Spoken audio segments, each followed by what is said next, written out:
하나님 말씀 봅니다. 신약 에베소서 1장 3절로 14절, 신약 성경 310페이지입니다. 에베소서 1장 3절로 14절 교독합니다. 찬송하리로다. 하나님 곧 우리 주 예수 그리스도의 아버지께서 그리스도 안에서 하늘에 속한 모든 신령한 복을 우리에게 주시되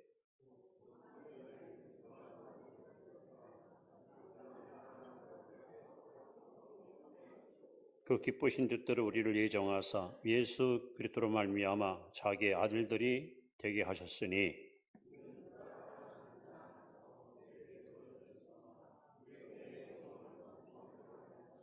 우리는 그리스도 안에서 그의 은혜의 풍성함을 따라 그의 피로 말미암아 속량 곧 죄 사함을 받았느니라. 그 뜻의 비밀을 우리에게 알리셨을 것이요 그의 기뻐하심을 따라 그리스도 안에서 때같은 경륜을 위하여 예정하신 것이니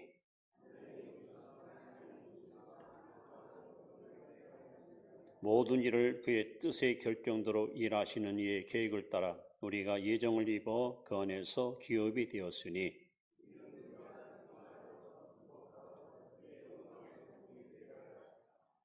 그 안에서 너희도 진리의 말씀 곧 너희의 구원의 복음을 듣고 그 안에서 또한 믿어 약속의 성령으로 인치심을 받았으니 그의 영광을 찬송하게 하려 하심이라. 아멘. 한마디로 이 독수리와 닭 이야기입니다. 어느 날 인디언 용산 사람이 깊은 산에 갔다가 독수리 알을 하나를 주워옵니다. 그래서 이 알을 소위 닭장에다가 집어넣었어요. 시간이 지나면서 알을 깨고 독수리가 부활을 합니다. 근데 독수리는 자신이 독수리인 걸 모릅니다. 어느 병아리와 똑같이 같이 모이를 먹고 또 들에도 내면서 열심히 벌레를 잡고 그리고 친구처럼 삐약삐약 하면서 소리를 내보기도 하고 그렇게 시간이 흐르면서 이상한 것을 발견합니다. 왜? 자신의 몸이 너무 큰 거예요. 크다 보니까 불편한 일이 한두 가지가 아닙니다. 자기 친구들은 좁은 골목도 잘 도망 다니는데 자기는 가다 보면은 날개 주치가 길어서 부딪히기도 하고 또 자기 동무들은 아주 이 부리가 참 이쁘게 생겼는데 자기는 날카로워가지고 뭐를 씹으면은 자꾸 걸리기도 하고 그래서 이 독수리는 자신의 신체에 대해서 불만을 갖게 됩니다. 왜 나는 이렇게 태어났을까? 친구들은 저렇게 예쁘고 사랑스러운데 그러면서 또 시간이 흐릅니다. 어느 날 창공에 거대한 독수리 한 마리가 하늘을 휘젓고 날으면서 비상을 하는 것을 발견합니다. 이 독수리는 그 새를 부는 순간에 와, 멋있다. 나도 저렇게 좀 날아봤으면. 곁에 있는 병아리들이 말합니다. 꿈깨. 너는 병아리야. 너는 닭이야. 너는 절대 날 수 없어. 결국 이 독수리는 한 번도 날아보지 못한 채 닭과 함께 살다가 생애를 마감했다 하는 이야기입니다. 오늘 여러분, 구원받은 성도들은 닭이 아닙니다. 독수리입니다.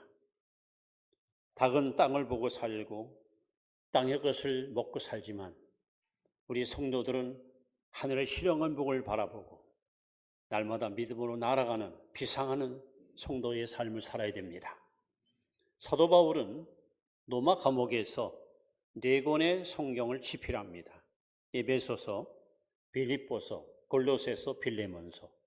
이 4권의 성경을 옥중서신이라고 합니다. 바울이 이 에베소를 기록한 이유가 있습니다. 에베소 신자들이 아니 이 땅에 예수 믿는 많은 성도들이 닭같이 인생을 사는 거예요. 거듭난 자고 하늘에 속한 신령한 복을 받고 있으면서도 여전히 닭과 같이 이 땅에 마음을 두고 어리석은 삶을 사는 것을 보고 안타까웠습니다. 그래서 바울은 편지를 씁니다. 에베소 교인들한테 당신들은 하늘에 신령한 모든 복을 받은 자들입니다. 당신들은 세상과 바꿀 수 없는 가장 존귀하고 소중한 존재들입니다. 그래서 에베소서를 읽어보시면 가장 많이 등장하는 두 단어가 있습니다. 우리 한번 따라합시다. 충만, 풍성. 여러분, 하나님은 저 여러분에게 충만한 은혜를 부어주십니다. 풍성한 복을 부어주십니다. 지금도 충만하게, 지금도 풍성하게 저와 여러분에게 은혜를 부어주십니다. 그래서 오늘 사도 바울은 이 편지를 쓰면서 에베소 6장 가운데 제일 중요한 구절이 1장 3절입니다. 그는 이렇게 탄성을 합니다. 찬송하리로다. 찬송하리로다. 평생에 입을 열어 마음껏 찬양할 수밖에 없는 이 찬양의 고백을 에베소 성도들한테 지금 표하고 있습니다. 여러분, 저와 여러분들은 일생 동안, 아니 죽어서 천국 가서까지 영원히 부를 노래가 있습니다. 그 노래의 주제가 뭘까요? 주제의 핵심이 뭡니까? 바로 오늘 사도 바울이 우리에게 그 비밀을 하나하나 알려주고 있습니다. 우리가 하나님을 찬양할 수밖에 없는, 그리고 평생 찬송할 수밖에 없는 인생을 사는 유일한 그 비법이 뭘까? 첫 번째 비결은 바로 4절에 기록되어 있습니다. 4절 말씀을 같이 한번 다시 봅니다. 곧 창세전에 그리스도 안에서 우리를 택하사 우리로 사랑 안에서 그 앞에 거룩하고 흠이 없게 하시려고. 바울이 찬송하려다 하고 찬양의 고백이 터져나온 첫 번째 이유는 바로 성부 하나님이 주신 축복 때문입니다. 성부 하나님이 주신 축복. 여러분과 저는 바로 하늘에 신령한 복을 이미 하나님이 주셨습니다. 우리는 복 받을 자가 아니라 이미 복 받은 자입니다. 그 복이 구체로 뭡니까? 바로 성부 하나님의 축복을 받았다는 겁니다. 그 축복이 바로 선택의 복입니다. 여러분 한번 크게 따라합시다. 나는 성부 하나님께 선택받았다. 믿으십니까? 아멘이십니까? 이것이 가장 큰 축복입니다. 이 선택은 내가 원해서가 아니라 하나님의 절대 주권으로 하나님에 의해서 이루어진 위대한 사건입니다. 그리고 이 선택은 소명적 선택입니다. 요한복음 15장 16절에 예수께서 말씀합니다. 너희가 나를 택한 것이 아니요 내가 너희를 택하여 세웠나니. 여러분들이 세계의 많은 종교 가운데 나는 뭐를 믿을까? 무엇을 섬길까?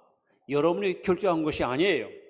하나님이 여러분을 불러주시고 하나님이 여러분을 골라내시고 하나님 여러분을 솎아내셔서 오늘 이 은혜의 보좌 앞에 불러주었습니다. 예수님께서 요한복음 6장 44절에 이렇게 말씀합니다. 내 아버지께서 이끌어 주지 아니하시면 내게로 올 자가 없느니라. 지금 여러분이 이곳에 오고 싶어 온 게 아니에요. 아, 오늘 주일이니까 교회 가야지? 그 생각을 누가 줬습니까? 여러분의 발걸음을 누가 이끌었습니까? 바로 성부 하나님이 여러분과 저를 이 자리로 이끌어 주신 겁니다. 여러분 생각을 해보세요. 우리 대한민국은 5,000년 유구한 역사를 자랑하는 문화민족입니다. 그런데 하필이면 나는 고조선 혹은 삼국시대, 고려시대, 조선시대에 태어나지 않고 이 시대에 태어났을까요? 지구촌의 그 많은 나라 가운데 여러분 대한민국 국민 된 거 여러분이 결정했습니까? 혹은 어떤 분은 김씨, 박씨, 최씨, 여러분 성을 여러분이 선택했습니까? 나는 남자로 태어나고 싶어요. 나는 여자로 태어나고 싶어요. 여러분이 결정했습니까? 하나님이 주권을 가지고 지구촌에 있는 수많은 나라 가운데 대한민국 국민으로 나를 이 땅에 태어나게 하시고 이 시대에 나를 이 땅에 존재하게 하시고 이 시대에 하나님의 일꾼으로 쓰시기 위해서 우리를 선택하시고 불러주셨습니다.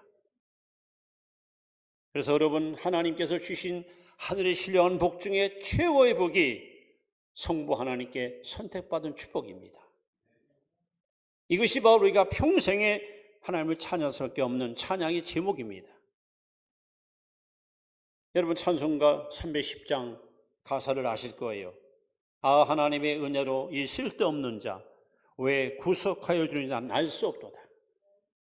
왜 내게 성령 주소 내 마음을 감동해 주 예수 믿게 하는지 난 알 수 없도다. 정말 알 수가 없어요. 어쩌다 내가 이렇게 구원을 받았을까? 어쩌다 하나님의 자녀가 됐을까? 어쩌다 하나님의 백성으로 이 땅에 사는 동안 빛과 소금의 길을 걷게 했을까? 이건 전적으로 하나님의 주권하에, 오늘 성경은 말합니다. 창세전에 그리스도 예수 안에서 하나님이 여러분과 저를 선택하셨습니다. 그래서 사도 바울은 에베소 교회 신자들을 향해서, 아니 이 땅의 모든 성도들을 향해서 외치는 거예요. 그대들은 닭이 아니다, 독수리다. 왜 땅을 바라보고 살고 왜 낙심과 절망 속에 사는가? 믿음의 날개를 펴고 비상하라. 전진하라. 향상하라. 뻗어 올라가라. 그들은 성부 하나님께 선택받은 존귀한 자들이다. 하늘의 신령한 복을 하나님이 그들에게 주었다. 이 복을 이제는 누리고 살라고, 마음껏 이 복을 누리고 살라고 바울은 에베소 교회에다가 편지를 쓴 겁니다. 사랑하는 성도 여러분, 우리 하나님께서는 로마서 11장 29절에 하나님의 부르심, 하나님의 선택하시면은 결코 후회함이 없다 그랬어요. 사람들은 평생을 살다가도 이혼할 수 있고 갈라질 수 있고 헤어질 수 있어요. 그러나 하나님께서는 히브리 13장 5절에도 말씀합니다. 내가 결코 너를 버리지 아니하며 내가 결코 너를 떠나지 아니하리라. 심지어 이사야 49장 15절에 여인이 어찌 그 자식을 잊겠느냐, 혹 잊을지라도 나는 결코 너를 잊지 아니하리라. 나를 낳은 나의 어미가 나를 잊어버려도 하나님은 절대로 여러분 잊지 아니하시고 세상 끝날까지 항상 우리와 함께하는 줄로 믿습니다. 그런데 하나님의 이 선택은 우리의 기준하고는 너무 달라요. 여러분들이 직장에 들어갈 때에 그 직장을 요구하는 자격 조건이 있습니다. 뭐 대졸 이상, 무슨 경험자, 뭐 자격증 있는 사람, 신체 건전한 사람. 근데 하나님의 부르시면은 고린도전서 1장 27절에 보시면 이렇게 써 있습니다. 하나님의 세상에서 약한 자를 택하사 강한 자를 부끄럽게 하시고 어리석은 사람을 택하여 지혜로운 자를 부끄러우게 하시며 하나님의 세상에서 없는 것들과 멸시받는 것들과 천한 것들을 택하사 있는 자들을 피하게 하시는 하나님이라 했습니다. 우리가 잘나고 유능하고 똑똑해서가 아니라 오히려 미련하기에, 약하기에, 없기에, 미련하고 흠이 없기에, 흠이 많기에 어쩌면 하나님이 우리를 선택하셨습니다. 사랑하는 성도 여러분, 여러분과 저는 하늘의 신령한 복을 하나님이 주셨습니다. 복 중에 최고의 복은 바로 성부 하나님께 선택받은 복입니다. 이 사실을 여러분 한시도 잊지 마시고 이제는 입을 열어 하나님께 마음껏 찬양하십시오. 성부 하나님, 나를 택해 주시고 주의 자녀 삼으신 거 감사합니다. 평생에 이 하나님께 제가 찬양으로 영광을 돌리겠나이다. 자, 두 번째는 1장 7절 말씀입니다. 1장 7절 말씀 같이 읽습니다. 우리는 그리스도 안에서 그의 은혜의 풍성함을 따라 그의 피로 말미암아 속량 곧 죄사함을 받았느니라. 자, 하늘에 속한 두 번째 복은 어떤 복이냐? 바로 성자 하나님이 주신 축복입니다. 성자 하나님이 주신 축복. 그 축복은 바로 속량, 구속 혹은 구원, 속죄 같은 뜻입니다. 여러분, 사도 바울이 로마에서 이 편지를 쓸 때에 로마 시민보다도 노예 숫자가 훨씬 많았습니다. 그리고 이 당시 노예의 위치는 너무 비참했습니다. 그야말로 짐승만 못한 대우를 받았습니다. 주인의 말 한마디에 노예의 목숨이 오락가락했습니다. 그 비천한 노예의 처지를 보면서 바울이가 성경을 기록하다가 아주 귀한 단어를 하나 뽑아냈습니다. 그것이 바로 속량 혹은 구속하는 단어입니다. 이 뜻은 세 가지 중요한 뜻을 갖고 있습니다. 세 가지 뜻, 속량이라는 단어의 뜻. 첫째는 아그라조라는 말인데, 이 말은 노예를 사려고 시장으로 찾아간다, 이런 뜻입니다.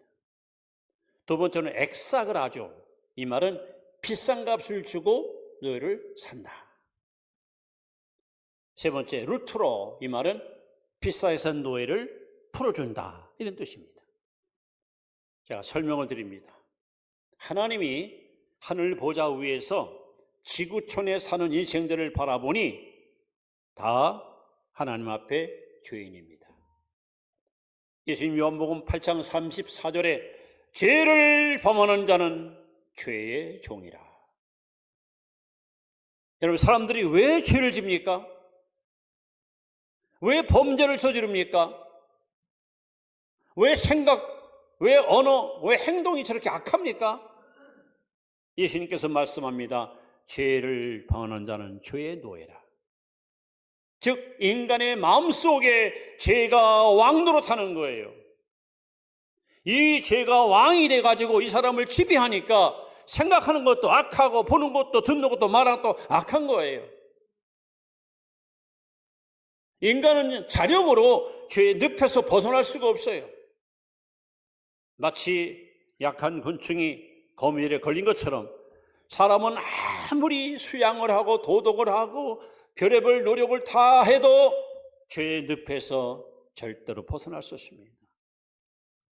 그리고 죄사은 사망입니다.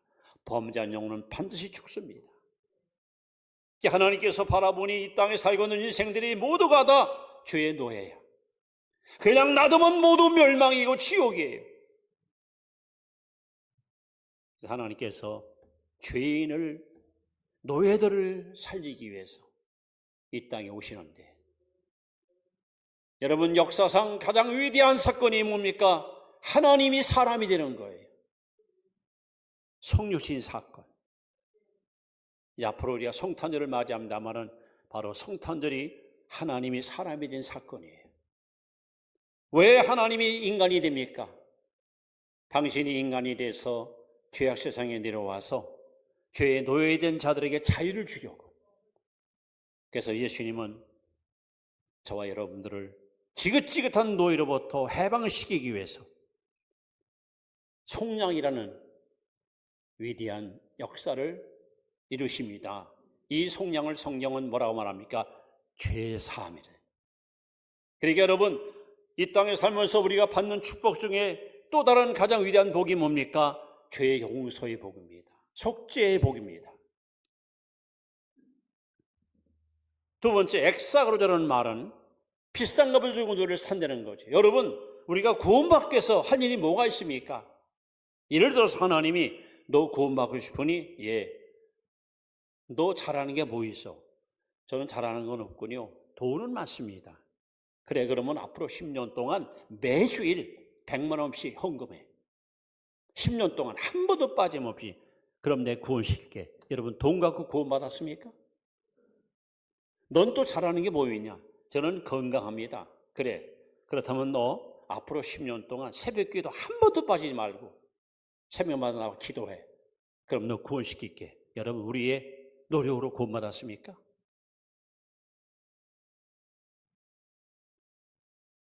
하나님께서는 저와 여러분들을 지긋지긋한 죄의 노예로부터 해방시키기 위해서 여러분의 죄값을, 여러분의 죄의 모든 더러움을 당신 아들에게다가 전가시키고 그 아들을 십자가에 못 박았습니다.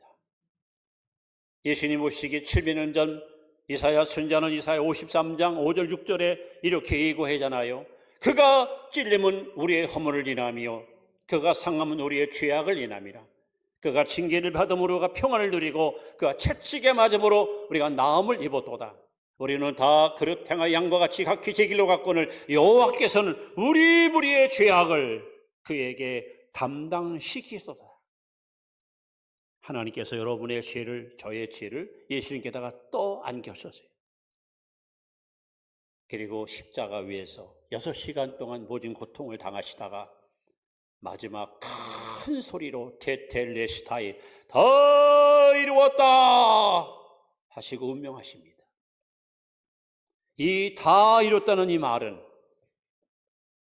두 가지 의미가 있습니다. 화가가 그림을 완성시키고 나면 유교는 사인을 하고 동양화는 낙관을 찍습니다. 이제 낙관을 찍거나 사인하면 더 이상 손댈 필요가 없어요. 완성된 작품이야. 또 한 가지는 시장 가서 우리가 물건을 사요. 돈을 주고. 이거 얼마입니까? 5만 원입니다. 5만 원 주고 물건을 가져와요. 그래서 다 이뤘다 하는 이 말은 다 갚았다, 다 지불했다. 오늘 하나님은 우리에게 말씀합니다. 송도교회 송도 아무개야, 너희 과거에 지은 추악하고 더러운 죄값을, 지금 짓고 있는 너희 죄값을, 미래에 지을 죄값을 예수님이 다 갚았다. 예수님이 다 지불했다. 그 순간 우리의 더럽고 추한 죄가 눈처럼 양털처럼 깨끗이 씻음받게 된 것입니다. 그래서 엑서그러자는 말은 비싼 값을 주고 너희를 샀다는 거예요. 여러분 자신을 비하하지 마세요. 폄하하지 마세요.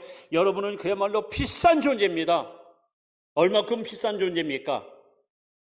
하나님이 볼 때 하나님은 말씀합니다. 나는 독생자 내 외아들보다 내가 더 소중하다. 나는 내 아들보다 내가 더 필요하다. 나는 내 아들은 버려도, 나는 내 아들은 포기해도 너는 포기할 수 없다. 그래서 죄인이 우리가 죽을 십자가에 그 아들을 죽이고 우리를 살리신 겁니다. 이것이 바로 엑사그라죠. 하나님은 어마어마한 대가를 지불하고 저와 여러분들을 구원시켰습니다. 이 얼마나 감사한 일입니까? 그래서 사도 바울은 훗날 갈라디아 6장 14절에 내게는 오직 예수 그리스도의 십자가 외에 잘할 것이 없다고 평생 십자가를 자랑하지 않습니까? 세 번째, 루트라는 말은 비싸게 산 노예를 풀어주는 거예요. 넌 자유야. 이제 넌 자유인이야. 로마서 갈라디아 5장 1절에 보시면 그리스도께서 우리를 자유케 하려고 자유를 주었으니 다시는 종의 명예를 매지 말라. 그러므로 누구든지 그리스도 안에 있는 이는 결코 정죄함이 없나니 이는 그리스도 예수 안에 있는 생명의 성령의 법이 죄와 사망의 법에서 너를 해방시켰느니라. 이제 여러분들은 진정한 자유인입니다. 우리를 그렇게 얽매였던 모든 죄의 사슬이 다 풀어지고 영혼의 해방과 자유를 우리는 얻게 되었습니다. 이것이 바로 축복입니다. 이 복을 하나님이 주셨습니다. 이 복을 누려야 됩니다.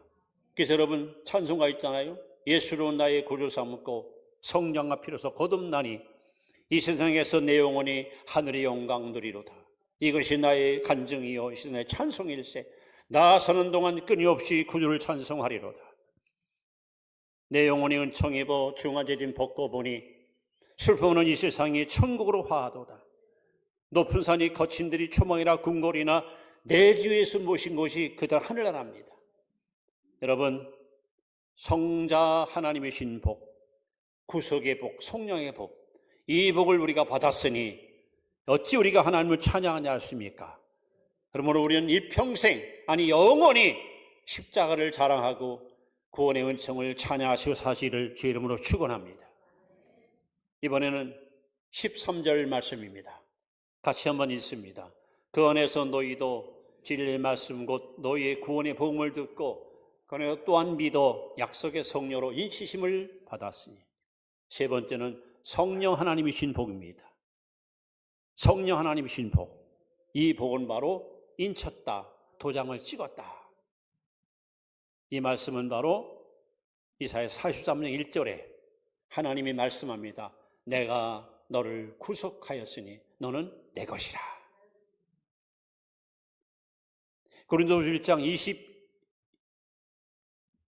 21절에 보시면은 저가 또한 우리에게 인치시고 성령을 우리 마음에 보증으로 주었다. 여러분, 우리가 우리 입으로 하나님을 아버지라고 부를 수 있는 것은 여러분 안에 성령이 계시기 때문에 가능한 거예요.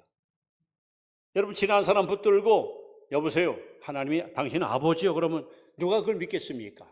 우리는 자연스럽게 하나님을 향해서 아버지 부릅니다. 이것은 바로 성령이 우리 안에 오셔서 우리를 입을 열어서 하나님을 아버지라고 부르도록 우리를 고백해 이끌어 가시는 거예요. 우리가 사는 시대는 성령 시대입니다.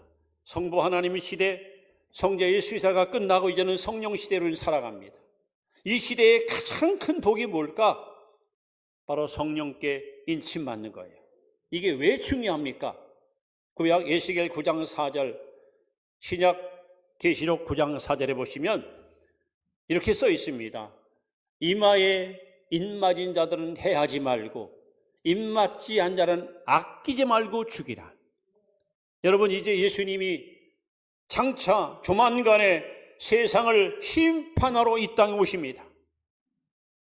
그 심판의 내용이 마태복음 13장에 7가지 천국 비유 가운데 알곡과 가라지 비유에 나옵니다. 여러분, 농부가 밭에 가서 씨를 심을 때에 최상의 것을 가지고 심습니다. 쭉정이 심는 농부는 아무도 없습니다. 분명히 농부들이 좋은 씨를 심어놓는데 어느 날 나가봤더니 가라지가 자라는 거예요. 주인에게 다가와서 주인님, 우리가 좋은 씨를 심어놓는데 왜 가라지가 자랍니까? 예수님 말씀합니다. 원수가, 마귀가 그랬구나. 뭐 버릴까요? 놔둬라. 언제까지요? 추수때까지. 여러분, 이제 앞으로 조만간에 예수님은 추수심판, 즉 알고 쭉정이를 갈라로 오셔요. 그때 어떤 일이 벌어집니까? 천사들을 보냅니다. 천사들이 와가지고 이 교회 신자들은 누가 알곡인지, 이 가정 식구 가운데 누가 쭉정인지 천사가 딱 구별하거든요. 뭘 가지고? 이마에 입맞은 자들은 알곡, 입맞은 자들은 쭉정이. 이것 갖고 준 심판하십니다. 그러므로 여러분, 이 시대에 성령 인침받는 것이 얼마나 큰 축복이고 얼마나 큰 다행스러운 일입니까? 일단 하나님께 인침받는 사람들은 하나님이 책임지고 보호해 주시고 끝까지 여러분 이끌어 가십니다. 결코 멸망이 없습니다. 버림받지 않습니다. 하늘나라를 보장받고 사는 자들입니다. 그래서 오늘 사도 바울은 로마 감옥에서 편지를 씁니다. 사랑하는 에베소 신자들이여, 아니 이 땅에 예수 믿는 모든 성도들이여, 당신들은 닭이 아니라 독수리입니다. 당신들은 하늘의 신령한 복을 받았습니다. 성부 하나님 앞에 선택받았습니다. 성자 하나님 앞에 속량받았습니다. 성령 하나님 앞에 인침받았습니다. 이 복을 받은 자가 진짜 복 있는 사람이고, 이 복을 받았으니 이제 우리는 기죽지 말고 낙심하지 말고 이 복을 누리며 당당하게 믿음의 길을 가라고 바울은 우리에게 외치고 있습니다. 이제 말씀을 마무리합니다. 시편 146편 1절 2절 말씀을 함께 보도록 하겠습니다. 읽습니다. 할렐루야, 내 영혼아 여호와를 찬양하라. 나의 생전에 여호와를 찬양하며 나의 평생에 내 하나님을 찬송하리로다. 이 신령한 복을 받은 자의 고백입니다. 여러분이 영원히 부를 노래, 여러분이 평생 부를 노래가 있습니다. 성부 하나님이 주신 선택의 복을 노래하십시오. 성자 예수가 주신 이 구속의 복을 노래하십시오. 성령 하나님이 주신 이 인침의 복을 노래하십시오. 그리고 여러분, 날마다 입을 열어서 고백하십시오. 나는 성부 하나님께 선택받았습니다. 나는 예수의 피로 죄사함 받았습니다. 나는 성령으로 말미암아 인심마다 하나님의 사람이 되었습니다. 난 노래할 이유가 있습니다. 평생에 찬양할 이유가 있습니다. 내가 부를 찬송의 가장 위대한 주제가 있다면 이보다 더 큰 주제는 없습니다. 감사의 달입니다. 결실의 계절입니다. 여러분, 다시 한번 오늘 이 말씀을 가슴에 깊이 새기고 우리는 어디 가든지 뭘 하든지 성부, 성자, 성령, 삼위 하나님의 신, 이 선택과 속량과 인침의 복을 늘 감사하면서 늘 하나님께 찬양하고 고백하면서 이 하나님을 영원롭게 하는, 이 하나님을 높여드리는 승리의 주인공으로 살아갈 수 있기를 주 이름으로 축원합니다. 기도드립니다. 하나님,